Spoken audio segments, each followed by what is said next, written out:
lanai. Well, guess what happened? Now the gators come out of the water all the way up her yard to her lanai. I'm going to fast forward through this. Guess where the ducks are fed now? On her lanai, inside the screening boat.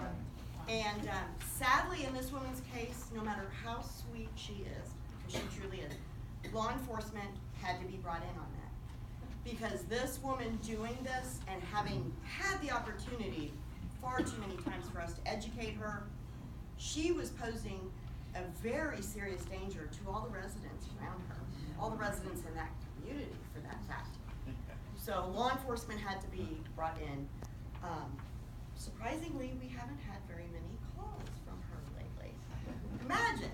So hopefully she will stick by that and not feed her ducks, which will attract not only the gators, but other predatory animals too. So if you see someone who is intentionally or unintentionally feeding the gators or other wildlife, if you feel comfortable, try to speak to them and educate them. I don't ever want anyone to get in a confrontation with someone. If you don't feel comfortable, call the security office and they'll look into it and or handle it for you, for sure. This would very rarely apply to you because your security and safety office is so involved. But say you were off of Fiddler's Creek property. If you notice any type of wildlife violation, feeding, harassing, maybe poaching, which is illegally taking an animal without the proper hunting permits and that type of thing. Or if you're out on a boat and you notice someone boating under the influence of alcohol or other substances, you can call this phone number. You can remain anonymous if you want. These will all be looked into when something like that happens. These are just some statistics that some people find very interesting. For example, 2017, I'll give you, this was the amount of calls that came into the state of Florida for complaints of nuisance alligators. Out of those, the 8,455 gators are what were taken out of areas like that by nuisance alligator trappers like myself. And you can see some of those other statistics kind of change. In the number of the 13,000, that does not include communities like Fiddler's Creek that have their own permit, special permit with the state. And there are several of those, so the numbers are pretty high. Here's something that you can do in the event that I am out or a trapper is out to capture a gator. It is so interesting and I get it. Everyone wants to see it, be involved. It's a lot of fun to watch. It's exciting. Please, please, please kind of keep your distance. Most cameras, most cell phones now have a zoom function that you can use if you want to take pictures or video. Please do it from a distance. Don't yell out at us. Main reason I tell this is when we're doing this, we have to stay focused on what we're doing. We are in the danger zone. And I can try to ignore you, but if even my peripheral vision gets you or I hear faint sounds behind me, now I'm concerned about you. I may not know how close you are. I may not know if you're just gonna keep walking. It's very distracting. And at that point now, I'm putting myself in danger because I'm more worried about you possibly getting in the danger zone. One thing you need to remember about the danger zone, everybody thinks it's all about that mouth chomping and the teeth. Yes, by far that is a big deal. But even once we get the alligator's mouth taped, we are still in a very dangerous position. One, their head, their skull is such dense, thick bone that if they whip around and smack us with that head, it's going to hurt really bad, for one. Depending on the size of the alligator, it could break bones. I don't know if any of you saw, it's been at least 6 months, maybe closer to a year ago now, it was on the news. One of the trappers up in Central Florida was loading a gator that he caught into his truck. The mouth was taped, the eyes were taped, the legs were hog-tied behind it. And he, this is a big trapper we're talking about too. He went to lift up with the aid of a couple police officers, lift the truck up, put it into the bed of his truck.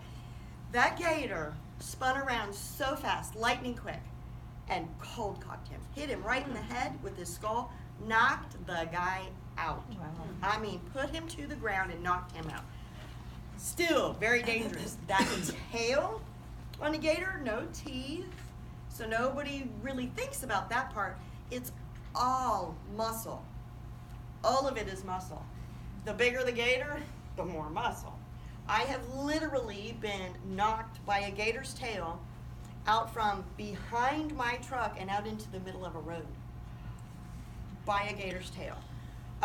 That doesn't seem that big of a deal because I'm a little on the smaller side versus the bigger trapper that I was telling you about that got hit. But that could have been very dangerous. Besides, that's the only time in my life that I literally went black and saw stars. It hit me that hard. And I was out in the middle of now a road. It was crazy. So we ask that watch all you want, don't approach, please don't yell out to us. Obviously we want to keep kids and pets away. Now, you may see us out there and we don't have an alligator with us, so you think, okay, well, they're definitely not in the danger zone. Well, yesterday, here's an example. I was called out to a golf course who had a gator up by the hole. And they needed the gator gone, and all these golfers were trying to play, and they couldn't. The gator's right there. So we go out. Well, a bunch of people, the golf carts were just following us in. I mean, it was like a parade. People wanted to watch us. This gator has been in the community and been kind of causing fear in this area for quite a while. So here we are. We have one shot at this gator in most cases. Well, all of this parade that followed us, the gator knew what was up and he took off and ran. We never even had an opportunity to try to get him. So that gator is still in that community with homes and the golf course and everything, and he's still going to be a problem. He's a problem yesterday, he's going to be a problem tomorrow. So even if you see us standing out there, not like we're doing much, please don't do any of these things or yell at us. A lot of people want to help and they'll say, the gator's right over there. That's good. Usually we see them, sometimes we don't. You may see us do really crazy looking things. A couple of them might be. You might see us tiptoeing. Seems silly. Further on in my presentation, I will show you some things about an alligator that will explain why we tiptoe. Another thing is the gator might be over here. I may be casting my line over here, and you're thinking, what is she doing? That will often tell us, by me casting away from the gator, a whole lot. For one, if this is a fed gator, and I cast my line over here, he's going to hear my line hit the water. If he thinks it's food, he's going to go straight to it. That's one very good indication for me that I know I'm dealing with a fed gator. So there's different scenarios to that. So please, watch all you want. I totally understand that, but try to give us our space as we're making our way around. And if you could share that with your friends and neighbors, that would be really good too. Methods of capture. As I was just saying, how sometimes we'll cast our line out. Typically what we will use is a rod and reel with a treble hook. If you're not familiar with that, that is a 3-pronged hook on the end of fishing line. We do not use bait because gators don't bite onto that like fish do. It's just an empty hook. If this were the gator, basically our plan is to cast over the gator. As we're reeling it back in, we want that hook to grab onto its skin somewhere. Even when that does happen, the hide, the skin of an alligator is so tough. Sometimes the hooks don't penetrate. And they are serious, serious hooks, let me tell you. So that doesn't always happen. We sometimes have to go with other methods. Let's just go back and say we do cast out. We catch the gator, we reel him in. Next thing for us to do is to get a snare, usually around the gator's neck. That kind of makes sure that this gator isn't going to cut our fishing line, which their backs do. When I bring my young gator out, you'll be able to see their backs have what are called scoots on them. They're bumps, they're individual bone plates. You've heard of the death roll, maybe, that gators do. When we get a hook in them, they will often do that death roll to try to get out of it, and they often do, because the line will go on these scoots on their back, and the bigger the gator is too, the sharper those scoots are, and it can cut our line. So, if we're able to get him up to the bank, we want to get a snare on him. So now, this is my husband with a gator who now has a snare around its neck, and you can see that gator is not happy. I hope you can tell. That's a wide open mouth. He is really, really not happy. Here's another thing too. It's hard to tell from this picture. This is some really mucky, gooey stuff that he's standing in. If he's distracted, even when he's not distracted, it's bad enough, but if he gets distracted by people, he could easily slip in that mud, my husband we're talking about, and we definitely don't want to slip into that, the business end. This gator is one of the ones that I was telling you about for a human bite. This was a 9-foot female gator. She's beautiful. She was the cause for several people getting citations written up because they kept feeding her. This happened in a public park. So this was a lot of people coming through for a day stop. Alligator, they fed the alligator, they leave. Probably never to come back to this park again. Just traveling through, and this happened over and over and over again. The gator probably should have, well, not probably, should have been removed from this park long before. There was a woman, an elderly woman, and she was walking her dog. She was from the water probably 50, maybe even closer to 60 feet, 40 to 60 feet, I'm going to say, away from the water. I usually tell people to stay a safe distance of 30 feet. Sometimes you just can't do that. Some backyards don't give you 30 feet, especially when water is up on our lakes. We don't have it. But she was, I'm going to say 50 feet away, at least, nowhere near that lake. That gator saw her coming and assumed, just like the other people that had fed it, she's going to feed me. Out of the water that gator came, went straight up to the lady, grabbed her leg, and took her down. Oh. Now, the good thing is, the gator realized pretty quick, oh, this is not what I was expecting, and I will use the phrase spit her out because it opened its mouth and released her pretty quick. Had she been taken to the water, it would have been really bad because one, the gator would have done the death roll, would have taken her underwater and probably done the death roll there. When they do that, one, they want to drown their prey. Two, this might seem a little graphic, but gators can't chew. They have all those teeth and they cannot chew. So when they get a big meal, say a deer or something like that, even a raccoon, they can't chew on that. So they have to break that up into more manageable pieces so that they can swallow it. So that's another reason for that death roll. It's drown them, disorient them, and break it up into, rip off a leg or an arm or whatever. So if this woman had been near the water, things could have been very different. Now, she did manage to have that gator let go of her. That's great. Now we have to deal with something almost even more serious. She hasn't lost a limb, but the infection from one of their bites is so horrible, it can kill a person. We had to beg and plead with this lady for over 2 hours to please go get medical attention. One, I think she was embarrassed, which she had no reason to be embarrassed, none at all. But still, she just did not want to go. We finally convinced her to do it, and she got on the right course of antibiotics to get that treated. So that was great. Not far from here, I'm not going to name any communities, but really, really close to Fiddler's Creek. I'll say it that way.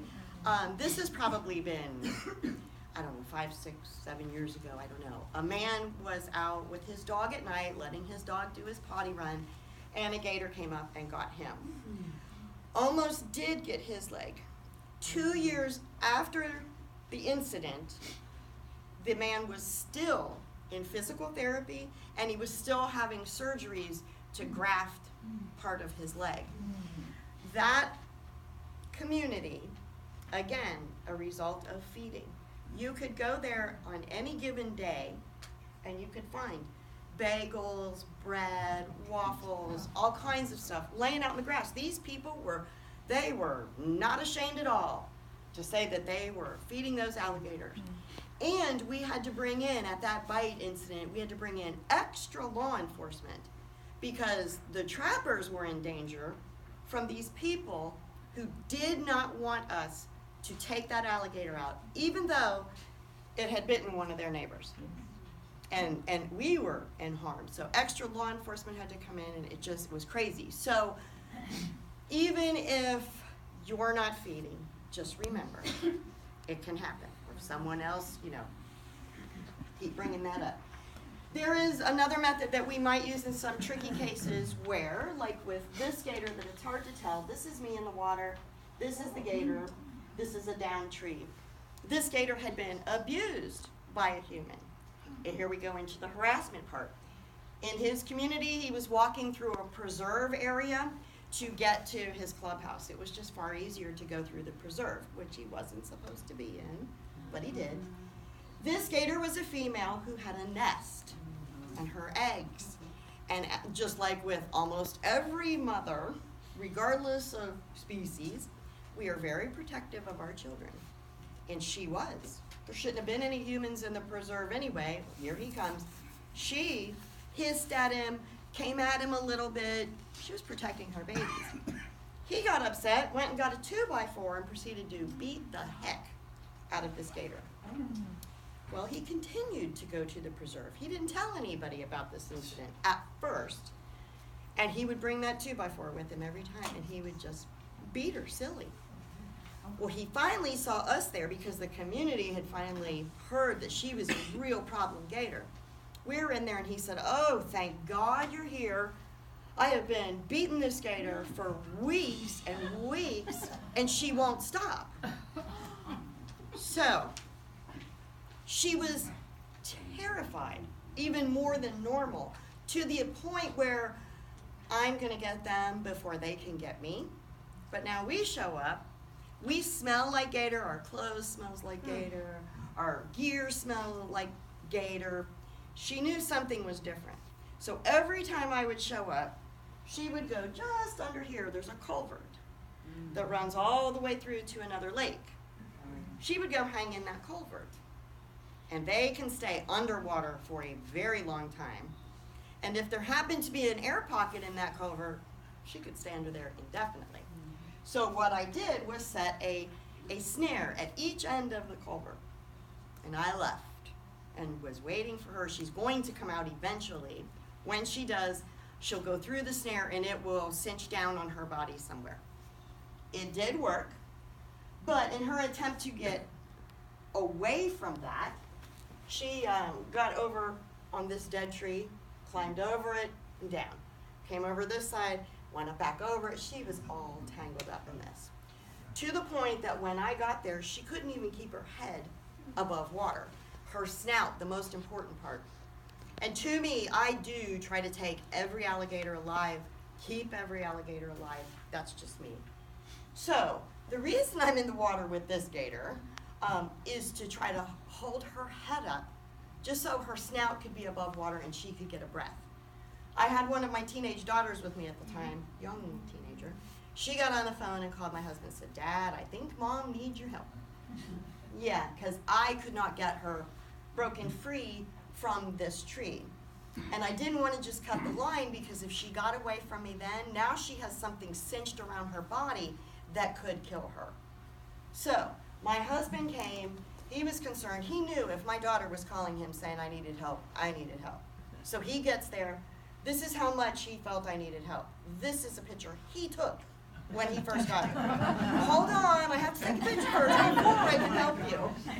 So he took that. But we were able to, as a team, get her loose. She was great after that. We got everything together. I used it as an educational opportunity in that community. I have, some of you may have seen it. I sometimes carry a trailer with me where I will put bigger gators, and it's kind of like a cage type thing where they can still breathe, people can see in. So I am educating neighbors in this community, letting them look at her, take pictures. It's great. She's all safe now in there. That man shows up. The moment he opened his mouth and started speaking, that gator went crazy. She recognized his voice. He stopped talking, she calmed back down. Talked again, there she went. She went crazy. So, it just shakes my mind. There are things that you can do if you're concerned about it. That's when you call. Don't try to take matters into your own hand. This, for me, is my last resort because I like to take them alive and keep them alive. This is what you might see if I set up a baited trap. This is a PVC pole. There is rope that's anchored off somewhere over here. And from the top of the PVC pole, I hang the rope down with a hook on it, a very strong hook. Any of you that are fishermen, it's kind of like one of the strong shark hooks that you may have used or seen. And we do put bait on that one. What will happen in this case, I will set up the baited trap and leave. The gator will usually come out overnight, and it'll jump up and it'll take this meat that is suspended in the air. Because to them, it's like getting, a bird or something that's maybe hanging from a tree branch or something in the wild. When that happens, they swallow the meat because remember, they can't chew. So they swallow that meat. When they realize, they turn to swim away. Oh, I'm anchored off to something. Now, they will try to back away from it. So backing away from that rope, you can imagine, and again, I don't mean to get graphic, but I want you to know why I use this as a last resort. As that hook is being pulled back up through it, it's a horrible way to go. And yes, I have killed gators, and yes, I will again in the future. So it's not that I'm against that type of thing, but as an outdoorsman, I believe it should be humane, and this is far from it. So last resort, really critical cases where I have tried and tried and tried other methods and it just hasn't worked, and it needs to be done, so then I will. Because as much as I love these gators, human safety and our pet safety comes before alligators. Just that. So you only do that if you've tried all the other alternatives? Yeah. Okay. Yeah, very much so. And in some places too, which we'll get to this too, you may or may not be aware, you are in an area where you may actually see some of our American crocodile as well as our alligator. This is the only place in the world where they coexist.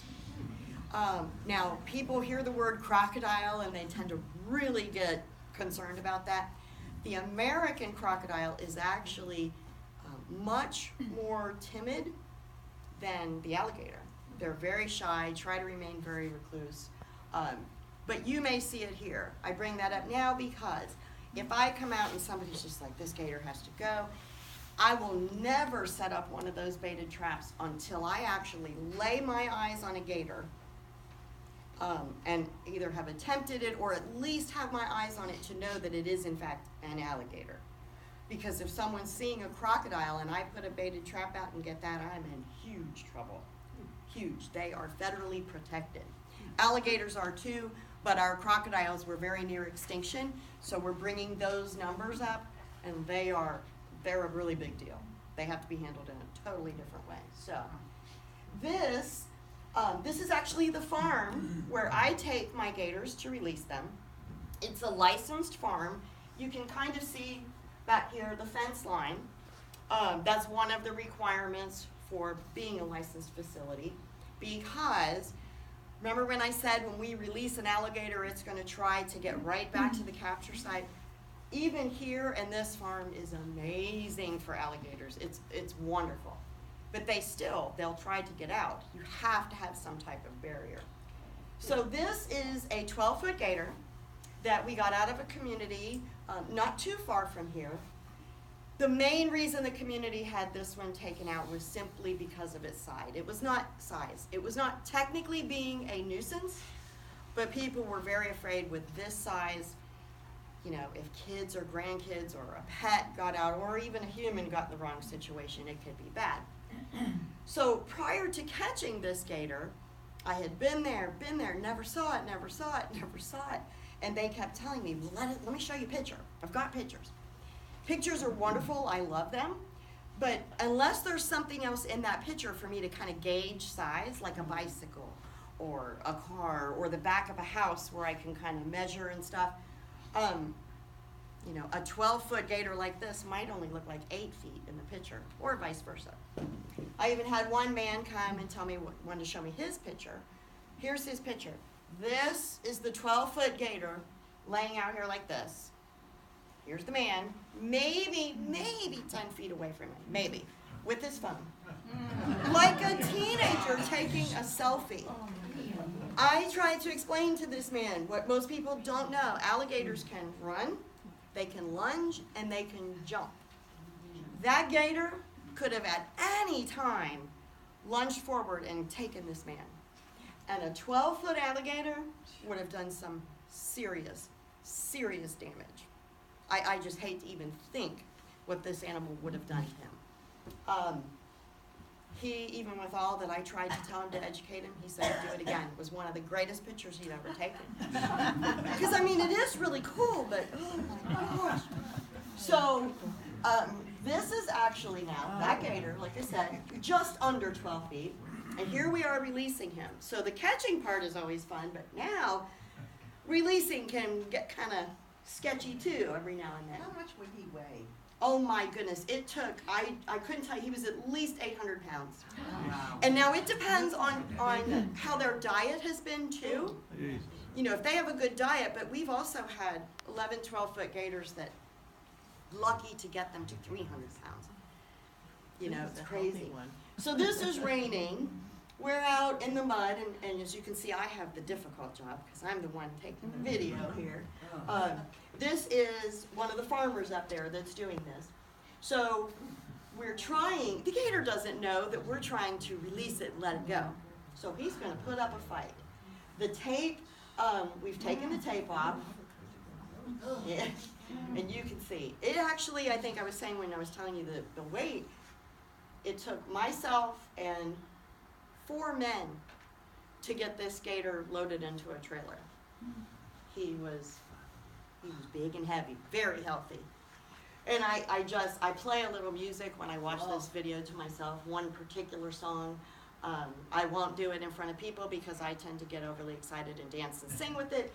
But it fits him so well because in a minute you're going to see him get up and actually start walking, which the nerd in me just loves that. It's beautiful.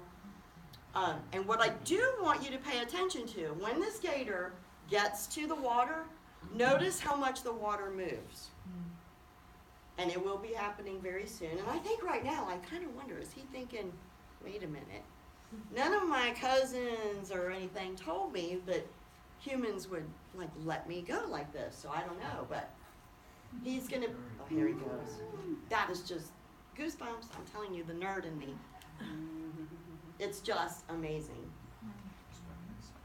And when he gets to that water, remember, pay attention to how much the water moves. And I ask you to do that because so many times we'll be standing talking to someone and I can't see the gator and they'll say, well, there he is. Because they can see a splash in the water. Would you look at that? 12 feet, and that water is barely moving. And you would think too, there's some great stuff, some documentaries and things that show, you would think with these scoots on their back, that as they're swimming through water, they would definitely leave some kind of really marked trail. Those scoots don't do that. They just don't. And on the flip side, during mating season, those scoots really act to attract females because they will send a vibration through their body that makes the water bounce off of their backs, and it makes a great little like water fountain show. It's pretty neat. This would pertain mostly to your pets, your kids, your grandkids. It seems silly, but do you guys remember hearing about, this has been a couple years ago now, maybe closer to 3, Lane Graves, who was killed at Disney World by the alligator.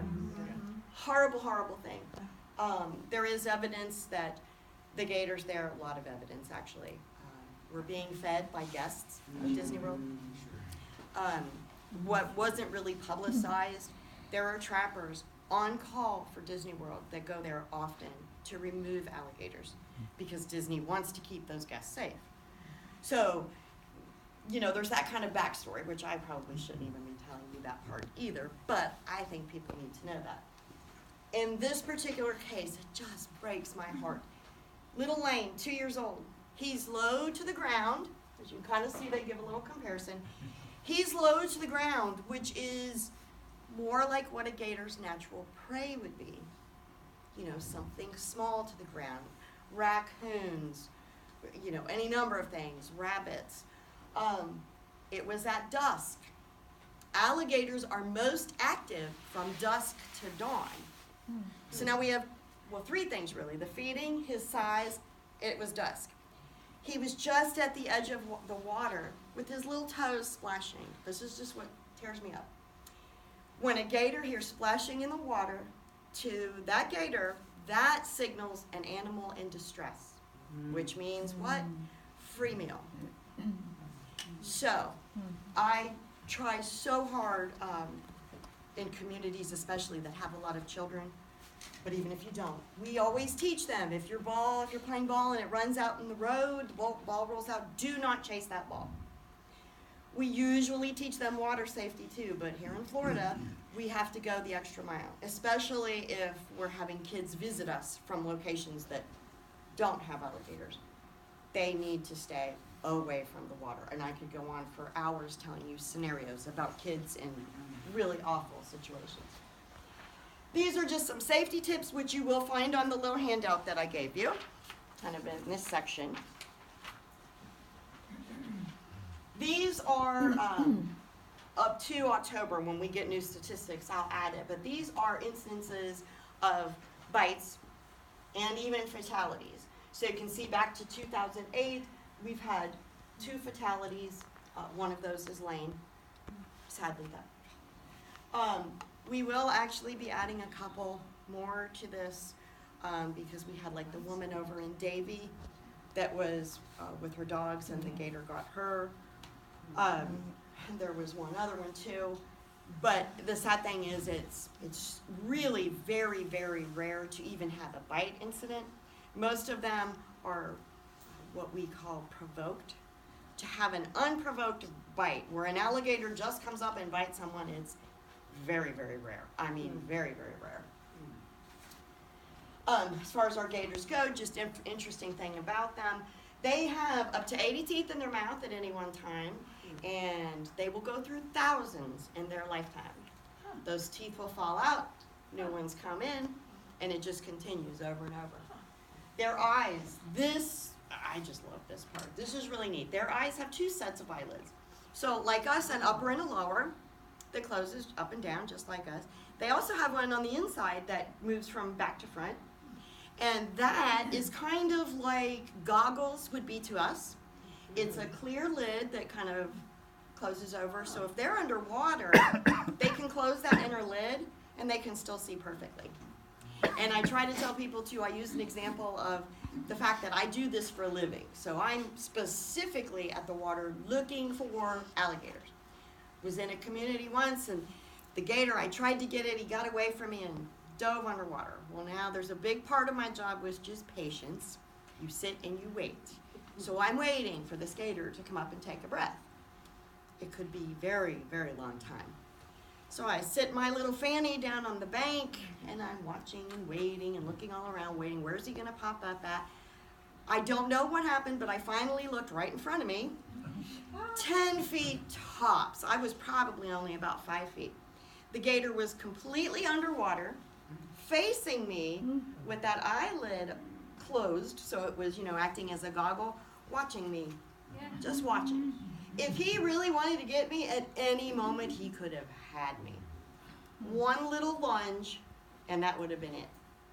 But this I bring up to tell people because golfers, and I know this is a big golf community, be very careful retrieving those golf balls.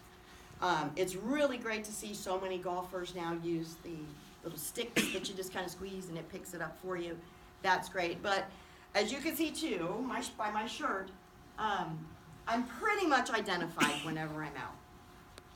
I have actually had golfers come up as I'm sitting on the bank waiting for a gator to pop up, and right next to me, I've had them feet in the water, not deep, just their feet, and reaching for a ball. As a gator trapper sitting right there waiting, It's just, as much as I love my job and I love these gators, the one call I hate to get is when there's been a human bite. Bite is bad enough, but to have to go retrieve maybe a hand or an arm from a gator is just, I just hate that phone call. So just use a lot of caution and know with that story I was telling with the eyes, you may not even see them. They could still be underwater. Great caution. Here, all these little dots look kind of like freckles. That's on the mouth of the gator. This is what I was telling you earlier. These are called pressure receptors. They can feel the slightest vibration. The slightest vibration. We've just recently learned about them, and biologists and stuff are trying to learn a lot more, but when they're underwater, above water, doesn't matter. Let's use the example of underwater. They could be laying on the bottom of a lake. If a turtle or fish is swimming in the area, those receptors will tell them how fast it's swimming, how far away it is from them, the speed that it's going, the depth that it's at, all of that type of stuff. So if you see us out kind of tiptoeing, it's really kind of useless because they can even tell we're coming then. But we try to soften our footprint so that they maybe can't feel us coming. Pretty phenomenal. Here is another one too. This is, if you can't tell, this is the inside of a gator's mouth. He's facing us, mouth open. They have this back here, it's called a palatal valve. They can actually close that in the back of their throat. So let's say they grab a raccoon or a pig off of the bank, a python, help me out there. Deer, any of that. They can take that animal underwater. Now keep in mind, they've got something in their mouth, so their mouth is open, most likely. They need to close that so they can go underwater and not have that water get in and drown them. So another thing that they have. Something that I do want to say about the dogs, everybody always thinks it's the little guys, the little foo-foo dogs that are in trouble. I've actually had to take an alligator out before that had killed a family's 165-pound Great Dane. Wow. And if you think about that, I'm sure you guys in here have seen deer. Yeah. Our Florida deer are smaller than the deer up north, so a Great Dane is right about in that size. So don't think that it's always the small foo-foo dogs that are in danger. The bigger ones definitely can be. Now I don't know, are any of you here year-round residents? A couple, okay. So some of our seasonal residents don't ever get to see anything like this. For those of you that are here year-round, bless you. Thank you. You're welcome. So there's a lot of activity come spring, usually end of March, beginning of April. It's the beginning of mating season. So for those of you that are here year-round, you have probably seen gator after gator after gator after gator in weird places, in garages, walking across the street, just walking across the golf course in the middle of the day. They don't care. It's mating season. They have to get a job done.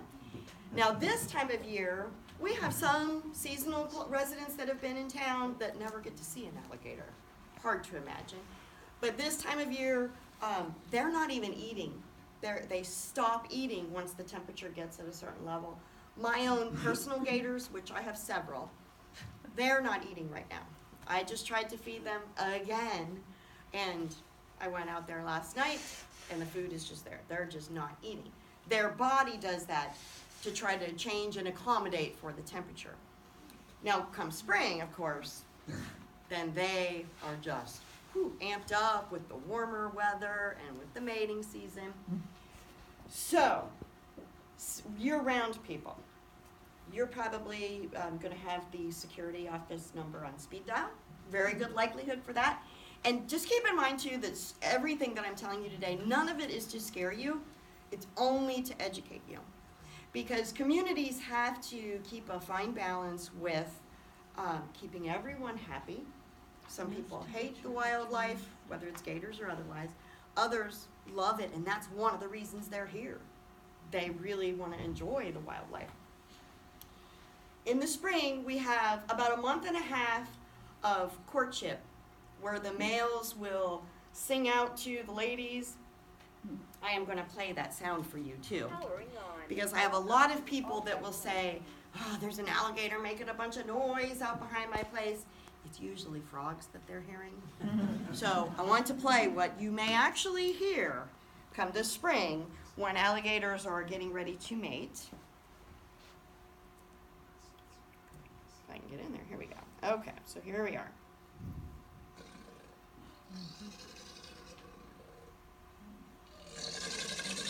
Can everyone hear that okay?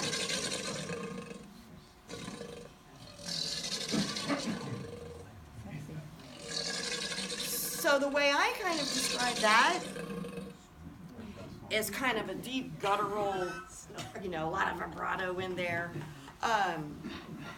That, and I also think it sounds kind of like a lion.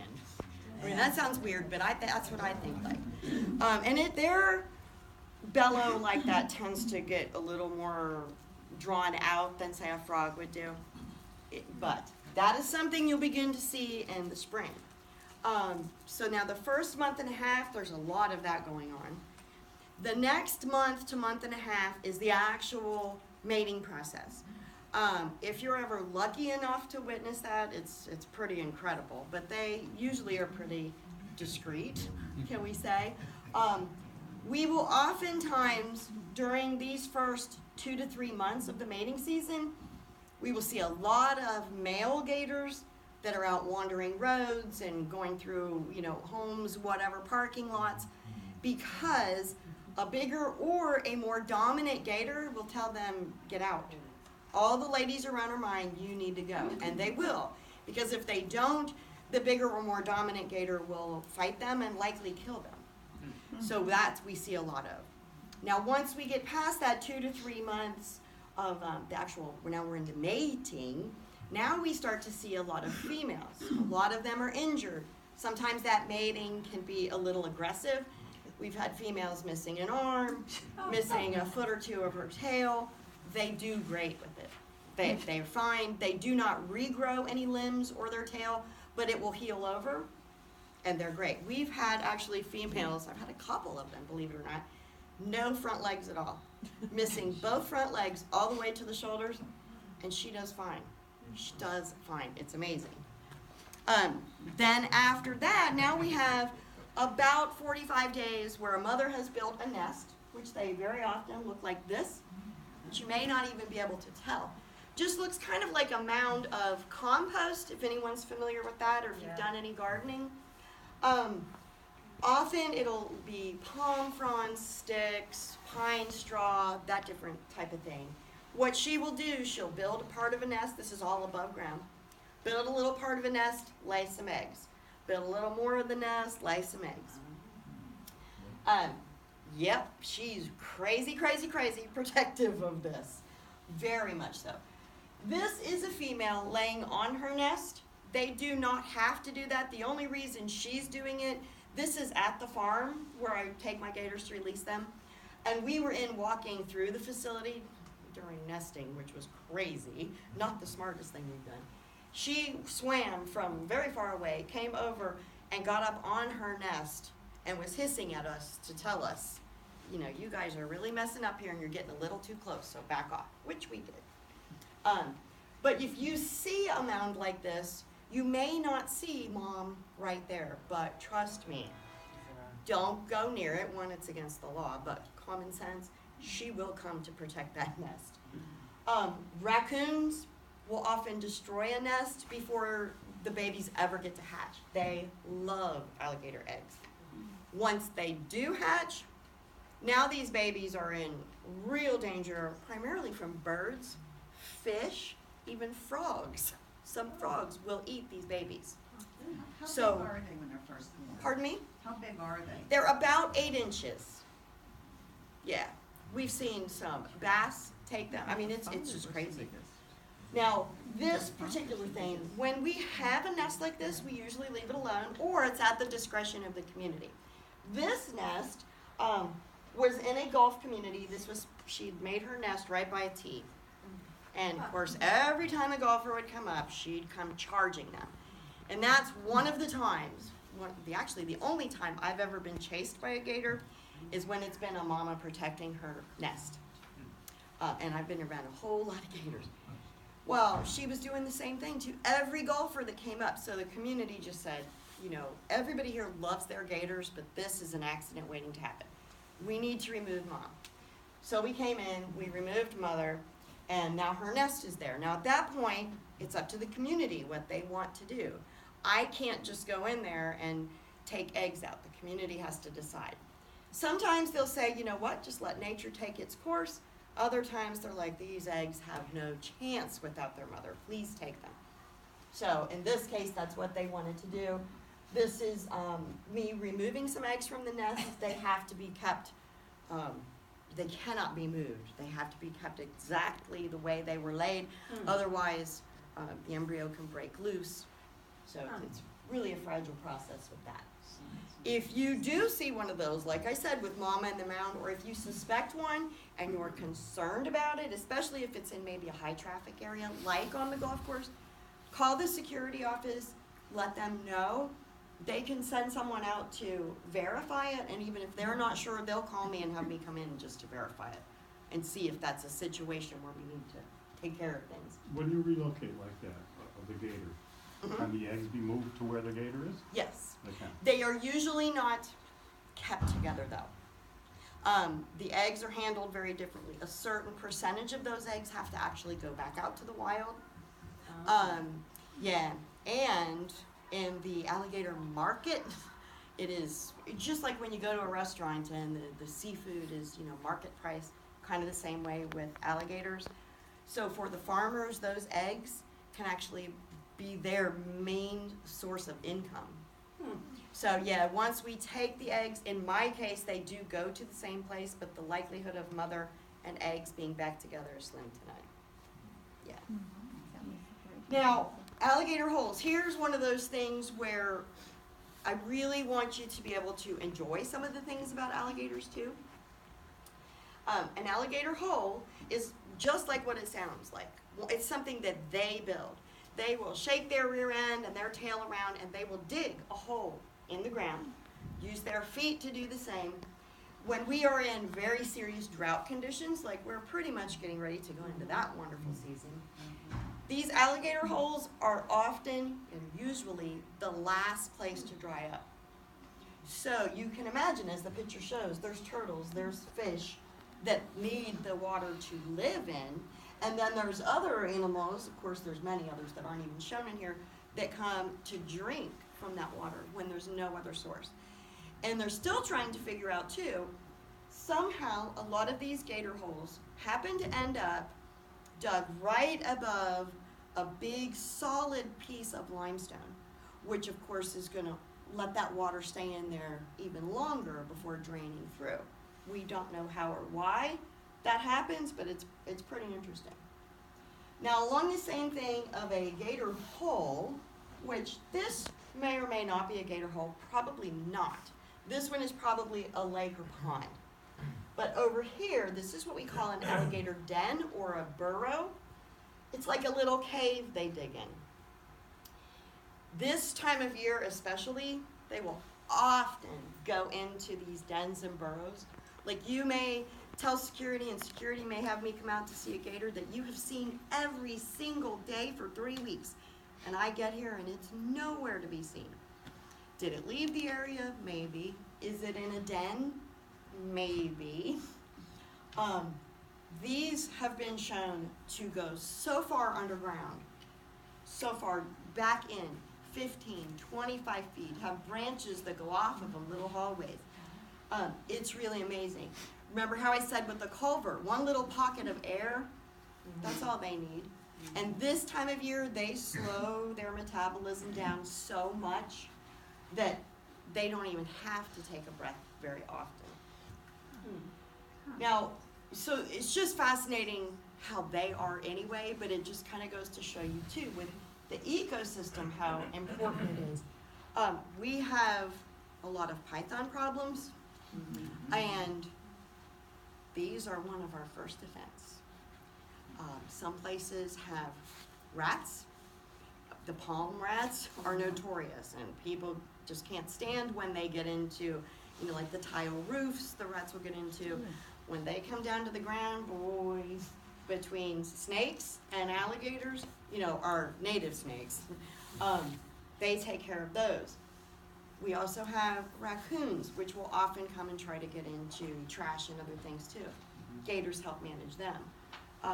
I believe you have some experience here with some of the pythons. Gators typically win. There is an example from years ago. You've probably seen the picture out in the Everglades where there's a gator and a python all tangled up together, and both are dead. Well, they have had biologists and scientists that have tried to recreate that. Here's what they believe happened. Remember how I say the alligator can hold its breath for so long? The python got the alligator inside it. Well, for now, the alligator's okay. He can hold his breath. Remember the scutes on the back of the alligator? How I told you they are all bumps and they can be very sharp. And alligators do the death roll. Now imagine he's inside the python and starts to do the death roll.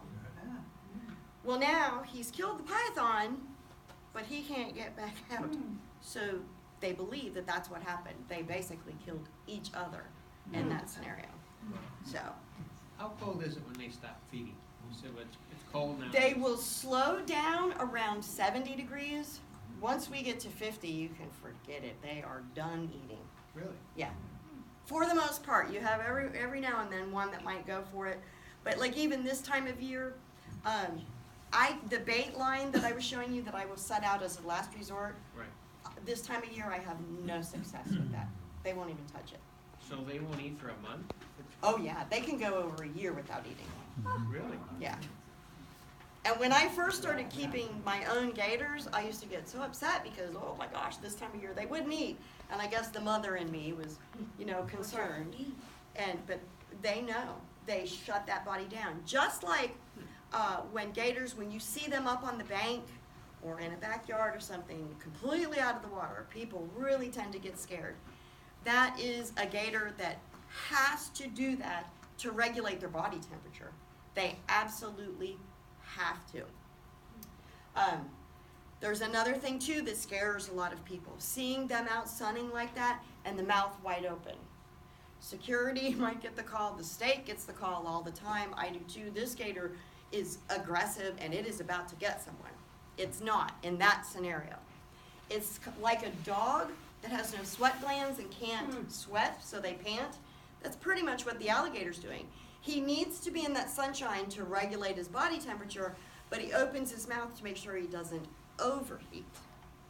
So these are things that don't necessarily assume that this is a bad aggressive gator. If you're unsure, by all means, between security and myself, let us check it out and see.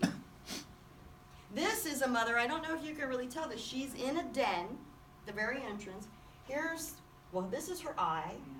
This is her mouth. Here's the tip of her snout. Here's one of her babies. Oh. And she is in that den. And one thing about the alligators, which if you've ever seen any alligator wrestling shows or anything like that, all the power they have in those jaws are in closing. Opening, they're not so great at. But closing, you might as well stick your arm under a moving car and let it drive over you. It's sometimes, depending on the size of the gator, worse than that. But in the wrestlers, some of the Indian tribes do wrestling and stuff, when they will open the gator's mouth and, tap it or even stick their head in it. One drop of sweat or grain of sand that hits the tongue of that gator, and that is going to snap. It's crazy. But that being said, too, she will open her mouth, let her babies crawl into her mouth. then she'll close it ever so gently, so we know they can. And she'll almost have her teeth are kind of like bars on a cage or something, so her babies don't fall out, and she'll move them from place to place if she needs to. So it's pretty cool. This, I'm sorry? How many babies do they have or have? There's going to be anywhere from, say, 30 to 50, give or take. So we usually say, I don't know, 40 to 45 average. This is maybe out of place a little bit. I should have put it before the nesting. This is an alligator, a male, doing his dance, what I like to call, for the ladies. This is that water bouncing off of the scoots on his back. And it's kind of like, if you know anything about birds, it's usually the male in the bird world that is the most vibrant colored, and they will put all their plumage out and do the dance for the ladies. That's kind of what the alligator's doing here. You have a prettier dance, and you have a more beautiful bellow, like what I played for you earlier, the sound. You're more likely to attract the ladies. And one alligator will service many females. He will mate with as many as possible. This is the side, right here, like kind of on the rib cage of an alligator. They're all different. So it's kind of like the fingerprints that you and I might have. This one, if you look closely, don't know if you can tell or not, it says God right on it. I used to look at them very carefully, both sides of every alligator I caught. Sometimes I don't do it anymore, but I always said if I find one that says Beth on it, whether it's 2 feet or 12 feet, he's going to stay with me and live a really good life. But haven't seen that yet. This, we knew that some of this could happen, but weren't really quite sure. And I've described this to people for years, and thanks to this park in South Carolina, I can now show people. This is an alligator who's vertical. Same here. It's kind of hard to tell orientation. They are in a lake that has frozen. Now, they need pretty much that subtropical climate. They don't do well in this. But when they have to, they can basically shut their bodies down. They will go like this and go vertical. Their snout is right here, their nostrils. That's above the ice. They can still breathe when the need hits them. In this case, this ice melted the very next day. But there have been situations where gators have gotten themselves and have been stuck in the ice for quite some time. Here is an alligator on a golf course. I wanted to show you this picture to kind of show you shape and colorings. His belly here, though, is very, very bloated. To the point he was impacted and he could not get underwater. So all he could do was float. Other alligators could have really, taken advantage of this situation. In a case like this, we think he might have swallowed a golf ball. It is often maybe plastic bags, which we all hear all the time about, getting rid of our trash because we have turtles that have stuff wrapped around their necks, or pelicans and such. Could have happened. When this happens, they almost always die. We haven't found a way, which for me, there's no way I could afford to even attempt to get it medical treatment to try to get that taken care of. And they will usually die. They are just filled with gas at that point, and it's horrible. This is one of our American crocodiles. So I was kind of wanting to show you the difference. If we go back here, our alligators are usually black-ish, and they will have these stripes on their tail. Usually the bigger they get, the more those stripes will fade, but typically that's what you will see. When we get to the crocodile, the American crocodile, they are usually a grayish, tannish color, and if you'll notice on its tail, it's more like dots than it is like stripes. Now, one thing that people will tell you too, here they are side by side. One thing people will tell you usually to tell them apart, and this bothers me because it's kind of like when people say how to tell a poisonous snake from non-venomous. If you think I'm getting that close to that head to look at that. So an alligator has a rounded snout. We will often say kind of a U-shape. Crocodile has a much pointier snout, more like a V. But it's very difficult when they're just swimming by for you to see that overhead shot, kind of like this. This is an alligator on the left and the crocodile. So you can see how rounded that snout is and how pointy that one is. One thing that you may be able to tell if you see one, the snout right here, it kind of looks like a coin just placed on top of their head where their nostrils are. And sometimes their profile in the water, you can see that. If they're out of the water and you can see the teeth on the side, an alligator doesn't show very many teeth. A crocodile, you will see teeth, upper and lower. Do they get along? They do. The American alligator and the American crocodile. It's not so much that they get along, but it's just like, yeah, they don't care about each other. They just coexist. I've actually had communities where there have been both in the same fairly small lake. They don't even care. And the funny thing is, we had one time where the community had called me out. I get out there, it's a 10-foot alligator, so they said it was a 10-foot crocodile. Well, like I told you before, it's very different protocol. Hands off, now you have to go through we have to go through a different channel with the state, and biologists have to get involved and all of this. So, beautiful. I got to sit there and look at it just so long, and the community was terrified. Biologists, all of us tried to educate the community on actually how timid they are. That community didn't care. They wanted nothing to do with that crocodile. Get it out. So we removed it. Crocodiles are very different. Like with alligators, if they're over 4 feet in length, we're supposed to kill them. Crocodiles, we do not, because we are trying to build their population back up because of being near extinction. So we took this crocodile out and we took her way out, like closer to the Keys.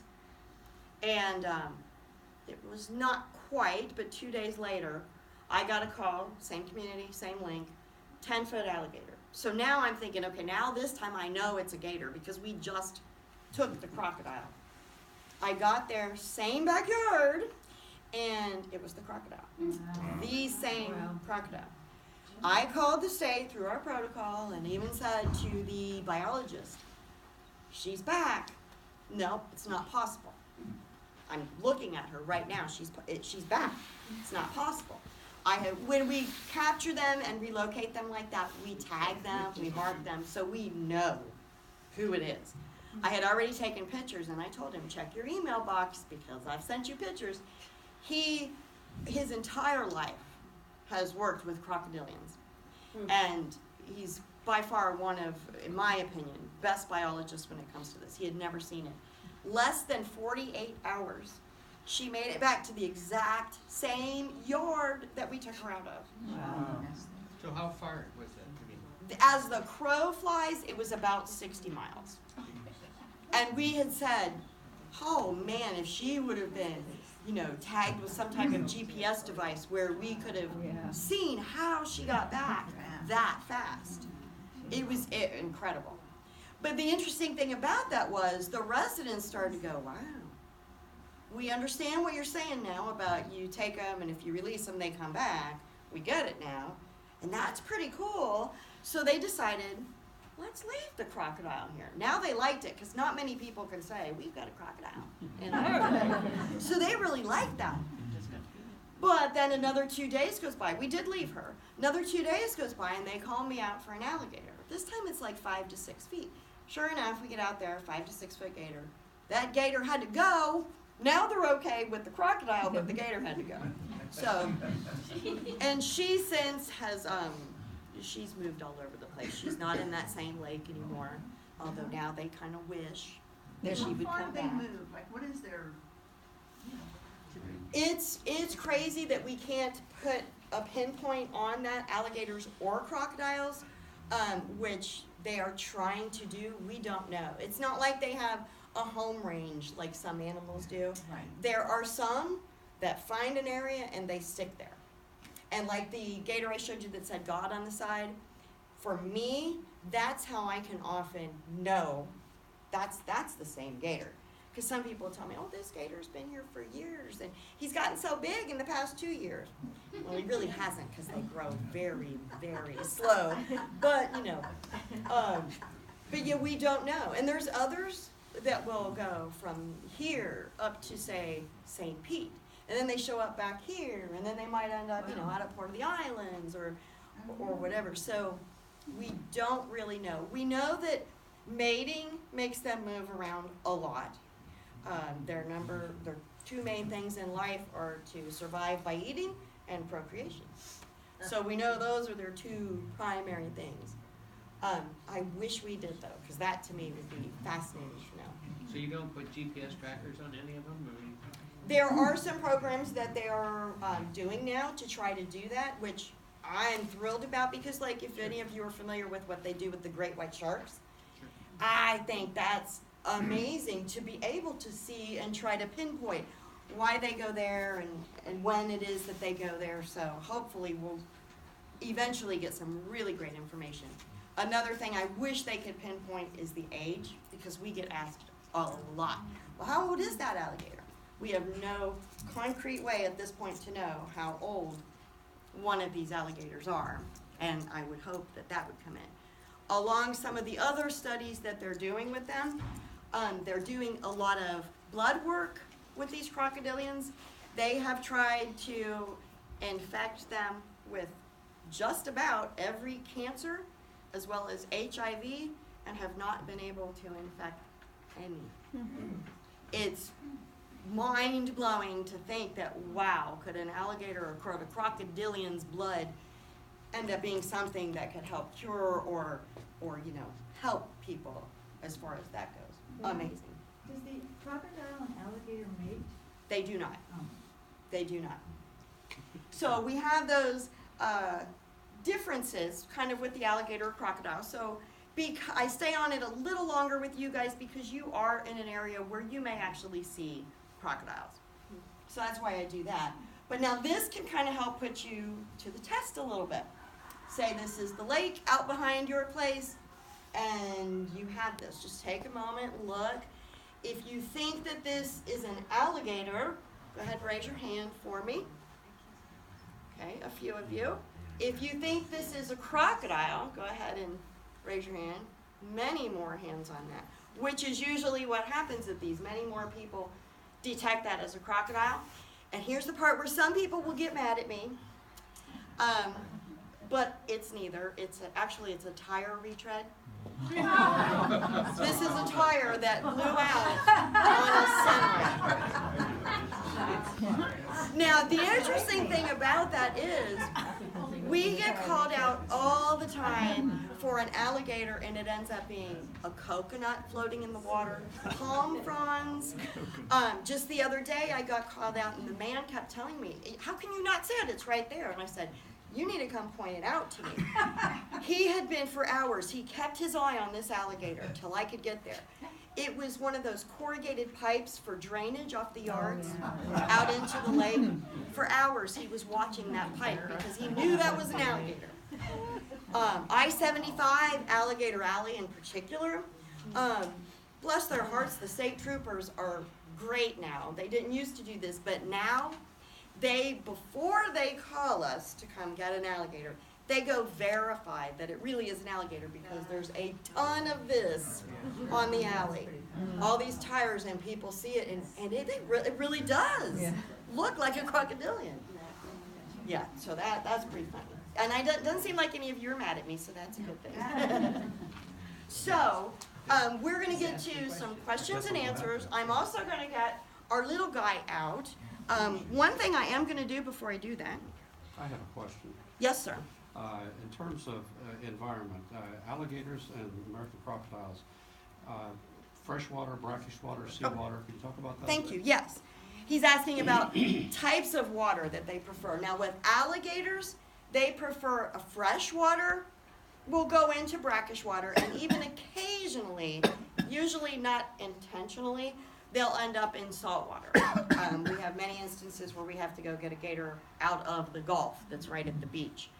In that case, with an alligator in the salt water, he just ended up there by mistake. So alligators prefer fresh to brackish water. Crocodiles, on the other hand, prefer salt water into brackish. They will go into fresh water, but they prefer more salinity. Now, one reason that gators don't like the salinity is because they don't have salt glands like crocodiles do that can help filter out all that salt in the body. So that's why gators pretty much stick to fresh and brackish water. Let me play for you. I did the growl or bellow for you. I'm going to play a couple of baby noises, which you may hear sometimes.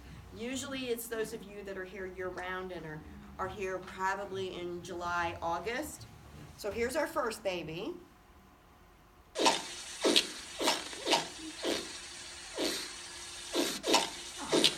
And here's our second baby.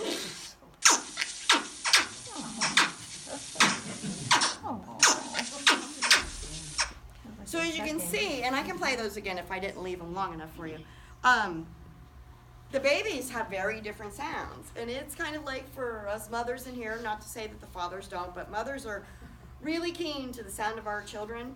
You can be at a concert with 5,000 people and hear a kid yell mom, and you know if it's your kid. That's pretty much what these calls do. Mama will know the sound of her babies, and she will be off to protect them. And I did mention some of the things that could happen to these babies as far as raccoons love the eggs, birds love the babies, other alligators love the babies. Will the mother eat? I'm sorry? Will the mother eat their own? Mother will not eat her own, but she will eat somebody else's baby.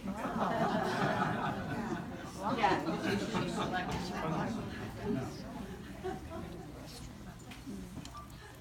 I'm gonna see how she does because this cold weather, she was not happy this morning. Yeah, dry her off a little bit. She's pretty active, I'm surprised. So we'll get into some questions that you may have too, and I'll tell you a little bit about her. This young lady, you are more squirmy. She is going to be 4 years old this spring. Really? Yep. So, what we used to tell people is that gators would grow about a foot a year until they were about 5 to 6 feet in length. Just gonna hold this under here in case she needs to go potty, and she usually does. But now what we have learned, that's very, very different from what actually happens. An alligator needs to be 6 to 7 feet in length to become sexually mature. And it will take an alligator approximately on average 12 to 15 years to become 6 to 7 feet in length. So it's a slow grow process. And as they get older, they grow slower.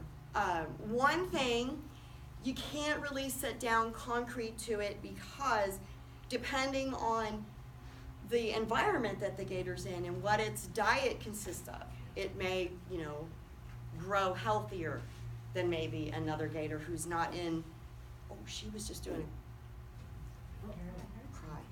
Now, of course, if I stop talking, she's not going to do it. You want to tell them? Okay, of course she's Can you tell the overall length? They talk about the distance between the eyes and the snout. Thank you. Yes. He's asking about a way to guesstimate the size. So if you see an alligator out in your lake, Oh, there she is. you heard her that time? Yeah. So if you kind of look at her profile, it's a little hard to tell because I have tape on her, but her eyes, okay, hang on, darling. I know you don't like that so much. Let me go back to a different picture. I know. I should have had her out a little sooner, warming her up. Oh, there it goes. Thank you, darling.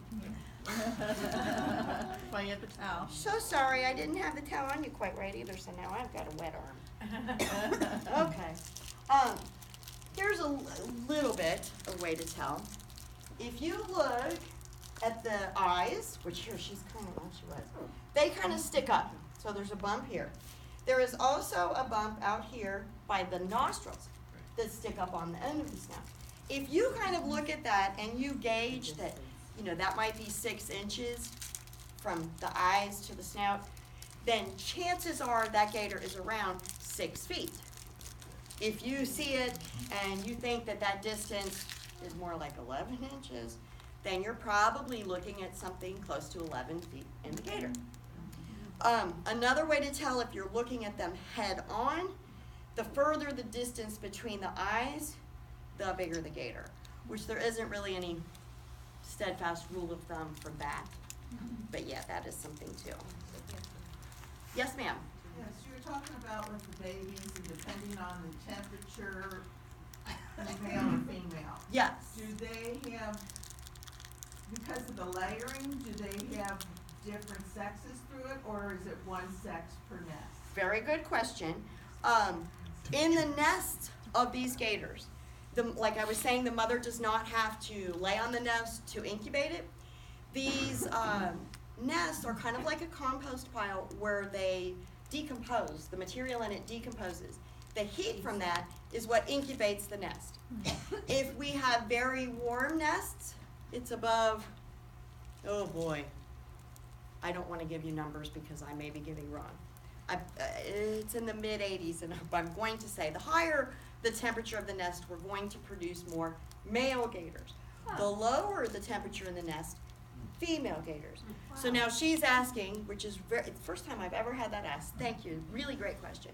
If in the different layers of the nest, if one layer might be warmer, could we have multiple? And yes, it's all about that temperature.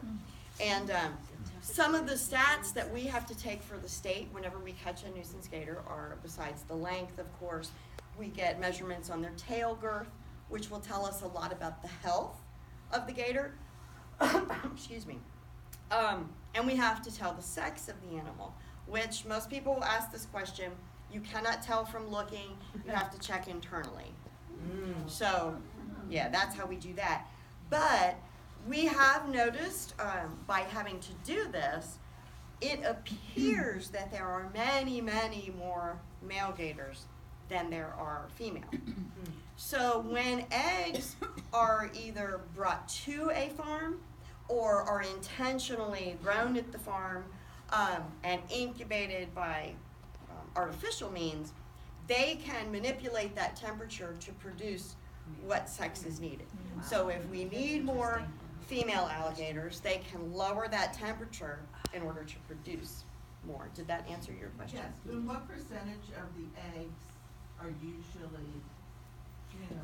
Well, the way we usually say it, out of, say, a nest of 45 to 50 eggs, less than 10% will survive to be 1 year old. And that's from being killed off at the egg stage, and then once they're hatched. Mother is still very protective, but all the other predation on them, yeah, can take them out. So less than 10%. So everybody hears a number like 50 eggs, less than 10% even make it to 1 year old. 4 years old, or 4 years and, you know, roughly 4 feet. For an alligator, whether it's 4 years or 6 years, to reach 4 feet in length in the wild, that is a huge, huge milestone. And they should have a big party, like a Sweet 16 party or something, because getting to 4 feet is a big deal. Really big deal that they've survived that long. Yes, ma'am. So how did you get into this? She's asking how I got into this. I always blame it on my husband. We are both outdoorsmen, hunt, fish, all of that. Well, my husband used to, every year there's a public alligator hunt where people can apply, and if they get awarded a permit, they can go hunt. Well, my husband used to go with his friends alligator hunting all the time. I didn't get it. I just didn't get it. So finally one year I said, okay, I'm going with you. Oh my gosh. I fell in love. I mean, I'd seen gators before, but I just fell in love.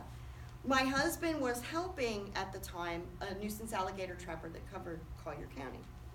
And he was getting close to retiring. So my husband said, okay, I'm going to put my application in. So when he does retire, you know, maybe I'll have a chance. He did that religiously.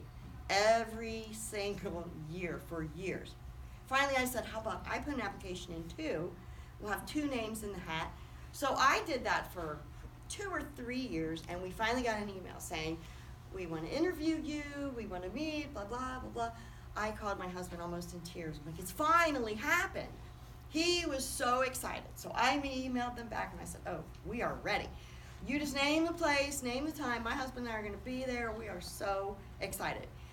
Well, they emailed back and said, well, Miss Ham, we only want you. Yeah. Oh my gosh, now what do I tell my husband? And it's not because I'm a woman.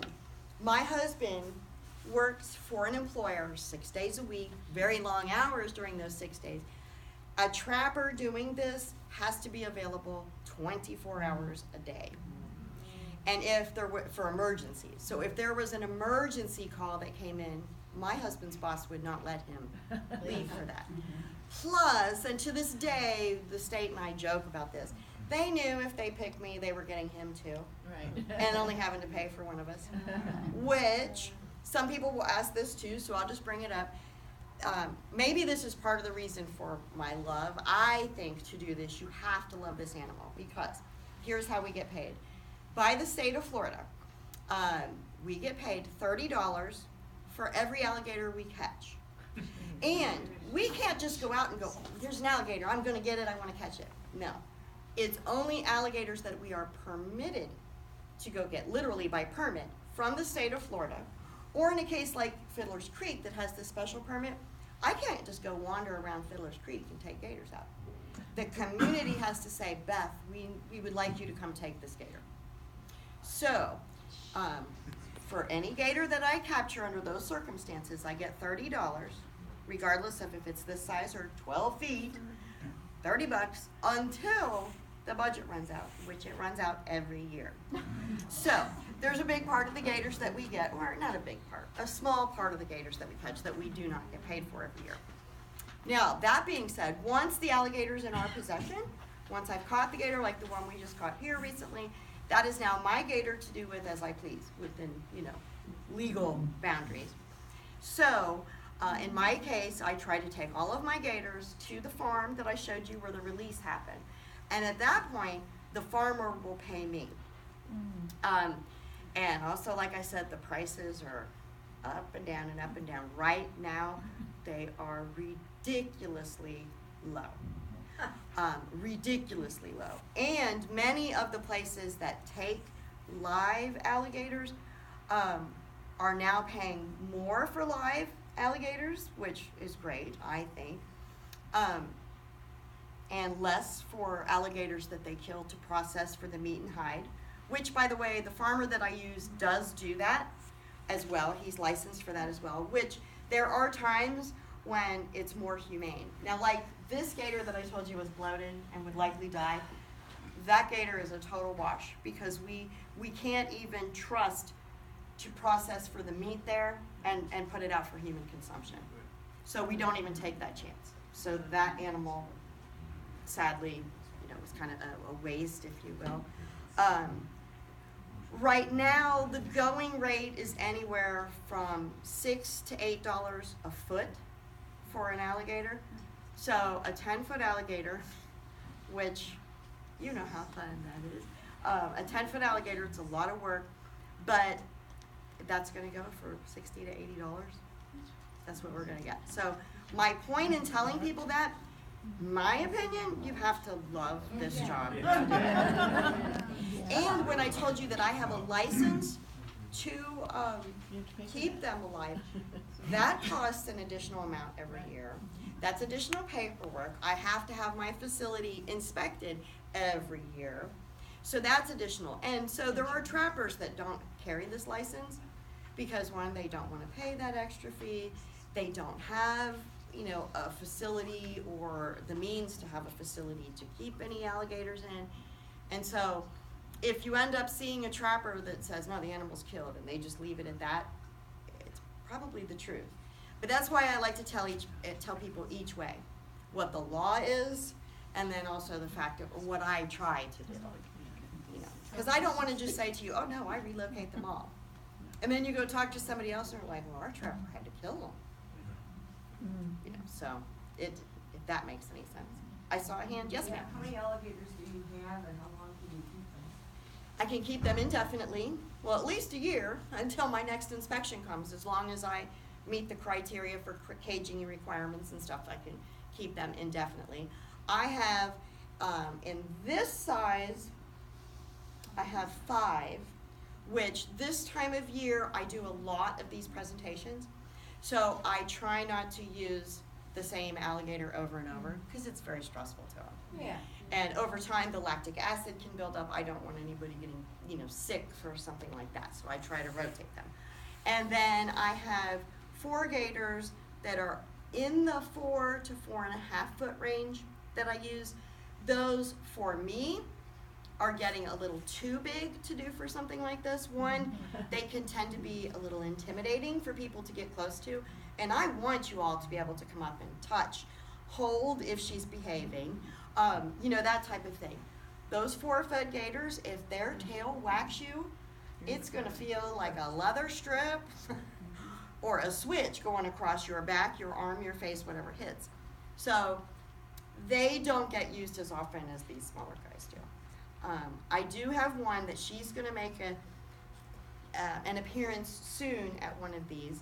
I came home one day, I was so excited. I don't often do this, but this is a treat for them. I bring them chicken necks. They like to eat chicken necks, and the grocery store has them from time to time, so I'll splurge every now and then and bring them home, and they just love it.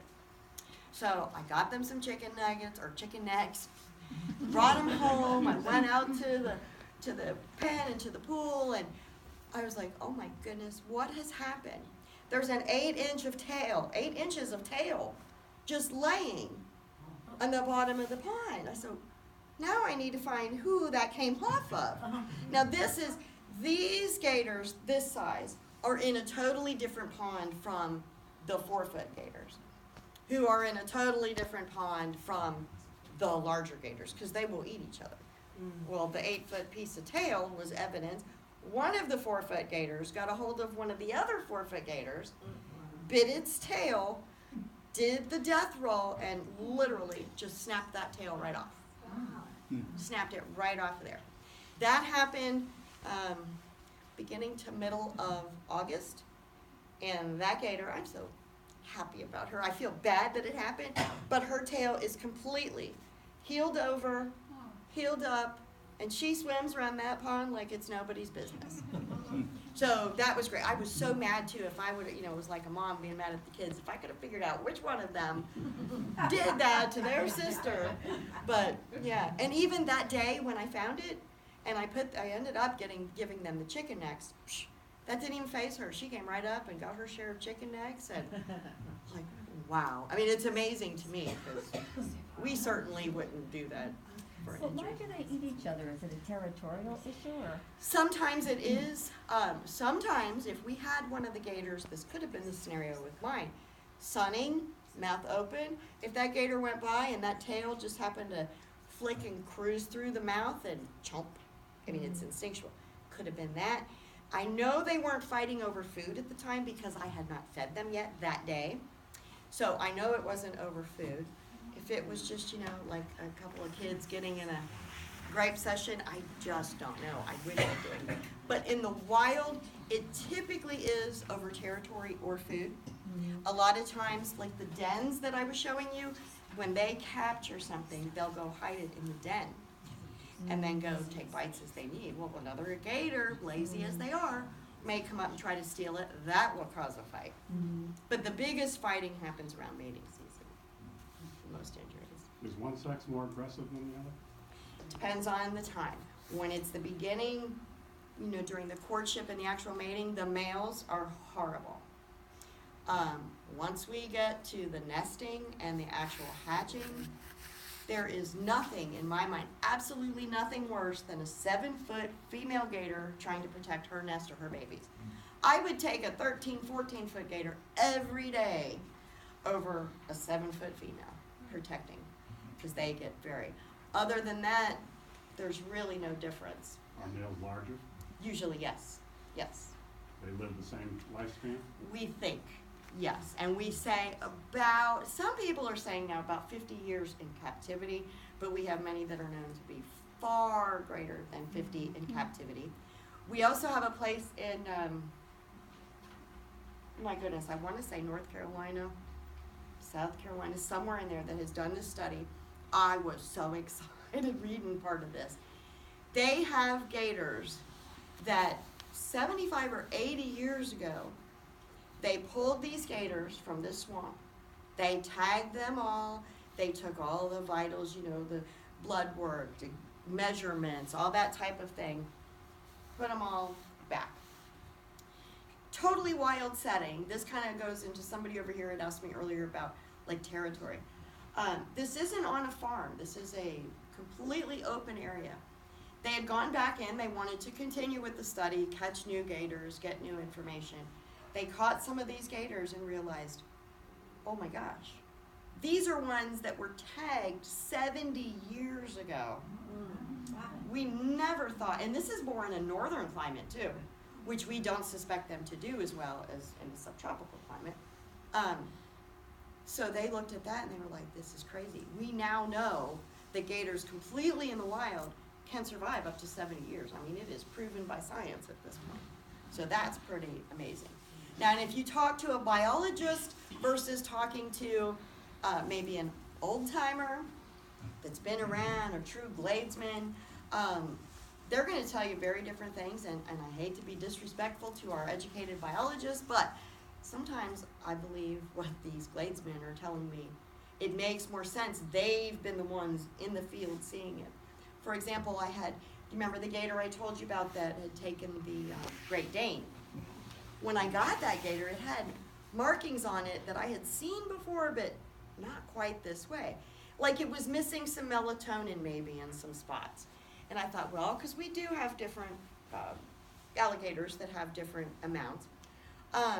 When I got to the farm, the farmer told me immediately, he's like, oh, this gator's been in a fire, hasn't he? I said, what do you mean? Gators in some of these wildfires, just like when they're digging their gator holes, like I showed you, they will dig and bury themselves in the sand. The fire can blow right over them. He had some scorching. That was the discoloration, but he was perfectly fine. And according to the farmer, which I have no reason not to believe him, this was from a fire very, very long ago. So it's pretty amazing. Yeah. Did I answer your question properly? Yes, ma'am. Oh, go ahead. I think I saw a gator mate, and I wanted you to tell me if I saw what I saw. But did one just kind of slide on top of the other one, and they just kind of swam together like he was on top of her? That is part of it. Okay. Yeah. Sometimes they'll go underwater. It's not usually too awfully calm, though. The parts that we can see, was this at a particular time of day? Even, do you remember? It was during, no, I don't remember. It was just Okay. daylight, and, you know, we have a pond behind us. Yeah, And and- that's what I saw happen, and it was during mating season, so I assumed that. But the Very male would go likely. on top of the woman. Yeah, but anatomically, he can't stay on top and accomplish what he needs to. Mhm. Well, in some circumstances, he can, but that's a little difficult for him. The male genitalia is kept within the body, so he has to be able to get that out of the body and to get it doing what it needs to do without getting into all of that, if that makes sense. I believe you had a question? I did.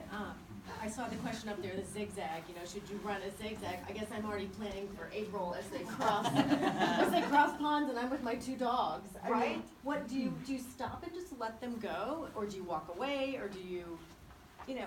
Very good question. I'm glad somebody did ask it. Excuse me, I'm a little parched. So she's asking a couple things. One about the running in zigzag. One about what to do if you come across one, you know, maybe crossing the road.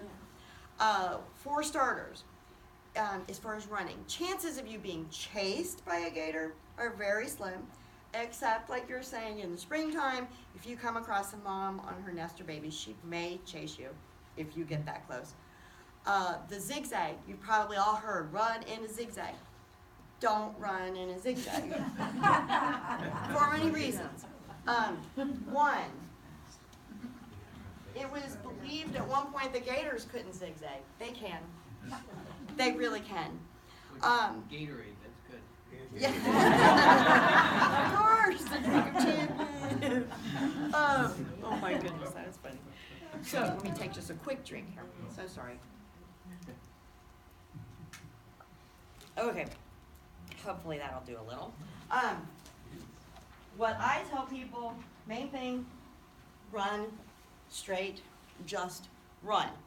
Here's the thing, and I say this jokingly, but I'm being serious too. For me, if I try to run in a zigzag, there is a very good chance that I'm gonna tangle myself up and fall on my face, and then guess who's gonna catch me? So, you need to run straight. Now, if you take a look at a gator's eyes, if you'll notice, they are more looking off to the side. They can still see in front of them, but they can see off to the side far better than we can. So now imagine, here's this gator coming at you, and you're running straight. Now imagine you're running zigzag. Hold your head still for me. Oh, there's the person. Yeah. Oh, there's the person there. Oh, because every time you get over in that side vision, they can see even better. And they can zigzag really fast. Smaller gators, they can run faster. They're way more agile, so they can do the spinning thing really fast. Larger gators, it's kind of like with us. When my kids are around, I'm just like, to have half the energy they have. I used to be able to do that, but anymore, I can't keep up with them. It's kind of the same thing with the older gators. They'll give it a good go, and then it's like, oh my gosh, I need to rest. So, any gator that chases you, if it happens, it's not going to be for a great distance. As they're crossing ponds, though, you just, this gator just wants to get over there to find a female. Exactly. I'm just gonna stand back and Yes. let it go across at a safe And distance. yeah, if you happen to have one, say crossing a golf cart path or the road out here. Biggest advice here: if you have a horn on your car, you obviously do. Honk the horn. Maybe get the gator to pick up the pace a little bit. Going across a road is a little different for a gator because often when they go across the road, it's much bigger, obviously, than a golf cart path. They get tired part of the way over, and then they want to sit down and take a little breather. Sometimes that little breather lasts a while. Honk at them, try to get them to go. One thing I would definitely advise, especially if it's a big gator, which are usually the ones that stop in the middle and take a little nap, don't drive up to them to try to intimidate them and push them out, because they will take a bumper off of a car. They will puncture tires. So unless you want damage done to your vehicle like that, I definitely would not do that. On a golf cart path, you can usually go around them, that type of thing. If it's something in your yard, my advice, whether it's one that you're concerned about, now keep in mind you don't want to upset your neighbors too bad, but we have, as far as for bears, this could work too. The blow horns, the little horns you can blow. You can bring out a pot and a spoon and bang them together to try to make noise, to make that animal, like I said, whether it's gator, bear, or whatever, get away. There's people here, we need to back off, something like that. Nighttime also, when it comes down to you year-round residents, in the spring, when you let your dogs out, if it's at night, definitely check out the area first, and please have your dogs on a leash. We never want to hurt our dogs, but if you have to yank them back from an alligator, I'd rather yank my dog back and maybe hurt it than to have an alligator get a hold of it.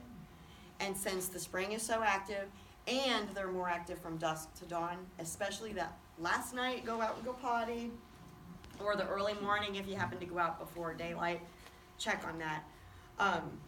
Yeah, keep your eyes open in the spring. Look under your car, that type of thing. Again, not trying to scare you, trying to educate you. Thank you. Okay? Yes, ma'am. We're talking about how they break off pieces, where like snakes will eat a whole piece. Right. With these pieces that they break off, do they have the enzymes to break down like the bones and everything, or do they? They do. They do. And it's amazing. They also, there's conflicting answers to this from educated biologists. The word is lacking me right now. Some animals will swallow the stones into their stomach to help break up the food. There's a name for that, and I cannot remember for the life of me what the name is. Depending on what biologists we ask, they will say, oh, gators do that too. Others will say they won't. I've processed my share of alligators before. For example, hunting, you cannot, even with my license, you cannot keep an alligator alive. So if I've been a part of the public hunt, we have to kill the animal, process it for the meat and hide. In doing that, we have found many things inside a gator's belly, from bones that are kind of in the process of, breaking down. But we have found tennis balls. It's crazy, some of this stuff. Golf balls, we found fishing lures. Now some of that stuff, I don't know how long that's been in there, and I don't know the ability of the body to break it down. And also the getting out in the heat, like I was saying, to help with their metabolism, that also aids in the digestion too. Yes, sir? If you see one at night and you shine a flashlight at them, is that a good idea or what if it's antagonizing? If you do it repeatedly, it's antagonizing. I don't know if you could all hear him. He was saying if you shine a light on them at night. Here is one way to tell, and I wait for somebody to bring it up usually before I do. If you are outside at night and you shine a flashlight, an alligator's eyes will reflect back an orange to red color. So if you're shining out and you see two big green eyes or two big white eyes, you probably have a bird, a raccoon, a deer, something like that. If you're shining and you see orange or red come back, the likelihood of it being a gator is very good. Alligator gar, which I'm sure, I know, I've seen them in here, are in some of the bodies of water in here. Their eyes will reflect too, but that's usually underwater, and they have to be close to the surface. So, yeah, that is one way to tell. If you hear that noise outside, that people often think is a gator, but it's really a frog, shine a light out there and see. If you see red eyes out there, yep, you may be hearing an alligator. If you don't, there still could be an alligator there. They might be underwater. You just don't hear them. But, yeah, so there is that. Here's another one, too. This has absolutely nothing to do with alligators, but when your grandkids are down, or your kids, especially the younger ones, they love it. If you want to show them night diamonds, since you're already outside with the flashlight, take your flashlight and shine it around your yard, and you can show your kids the night diamonds, which are actually, they're spider eyes.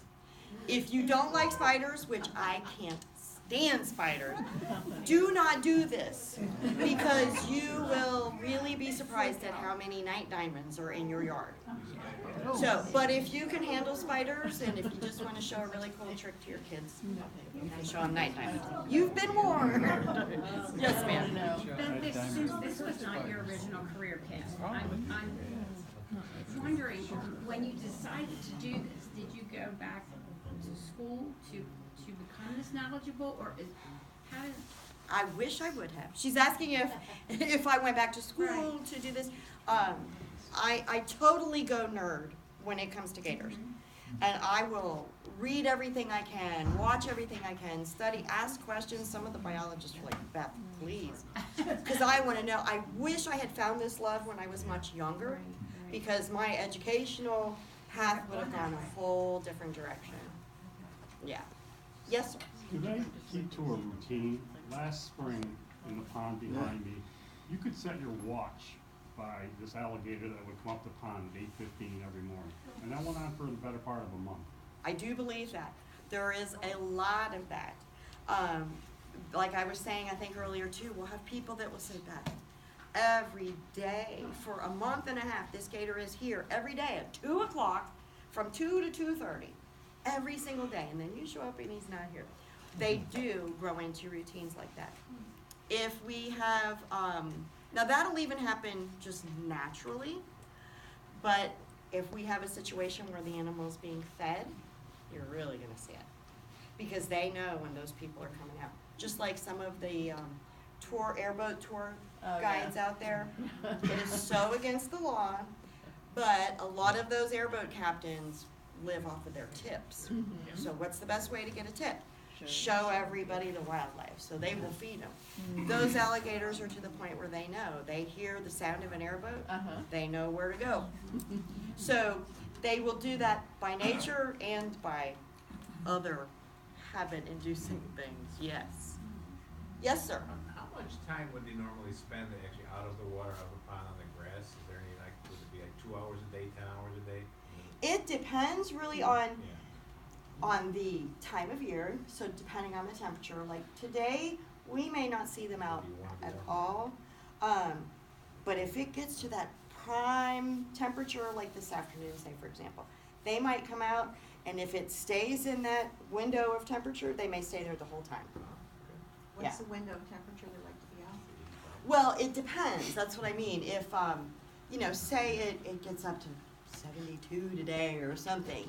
If it stays 72 for 2 hours, they may stay out there for 2 hours. They wanna be warmer then? Yes. Yeah. But if it's normally 70 and it's an 80-degree day, they wanna be out on the 80-degree day. It's Yes. warmer, yeah. And then like now, this time of year, sometimes they would rather stay in the water because there are pockets of warm water. So they're gonna stay there where it's warmer. So did that kind of answer that?